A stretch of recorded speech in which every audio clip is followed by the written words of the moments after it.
guys, I know a lot of people might not know what I'm trying to prepare, but some African people are going to know what I'm preparing. Guys, I'm preparing corn pudding. This is a type of African food where you make use of corn to make corn pudding. Is just like moi moi, but the only difference is that you use beans to make moi moi, but this corn pudding, you use corn to make it. Very simple to make and a very delicious delicacy.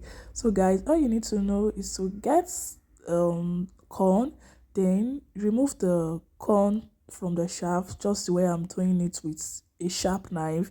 Just remove the corn from the shaft. Yeah, I'm done. Then I added my fresh pepper, crayfish, and onions.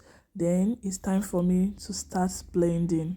This point, my blender was giving me problem because I've actually not used this blender to blend something as hard as corn. I only use it to blend tomatoes, pepper, and onions.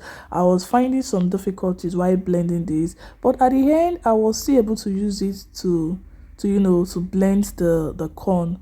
At this point, I was still blending and it was almost the last part. At this point, the blender was giving me problem. So I blended the last part of the corn and I was still blending the corn.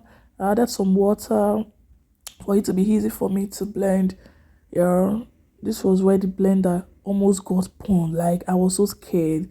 I'll recommend Bushimisa. It's a very strong blender. So guys, I was done blending everything and this was the outcome.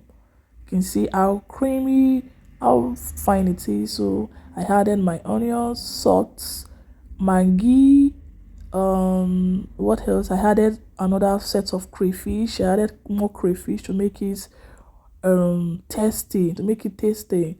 So guys, I tested it to know how sweet it is.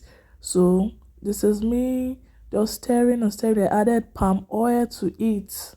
I stirred this very well in order for the ingredients to get incorporated.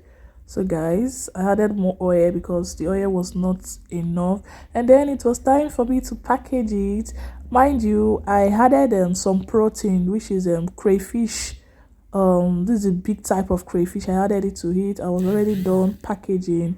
Yeah, that's the last part. And funny enough, the pudding did not contain all the plastic container I placed them, so I have to leave the remaining one in the refrigerator. So guys, I couldn't even wait to get a taste of this corn pudding because it's been a while. I ate it for a very long time. I've not tasted it. So guys, it's time for me to put them in the pot for it to get cooked. So the cooking method we are using to cook this corn pudding is the steaming method. So yeah, I placed everything in the pot. Yeah, I placed everything in the pot and cover it to get cooked for some time. So at this point, my corn pudding was ready, and yeah, I served it. For so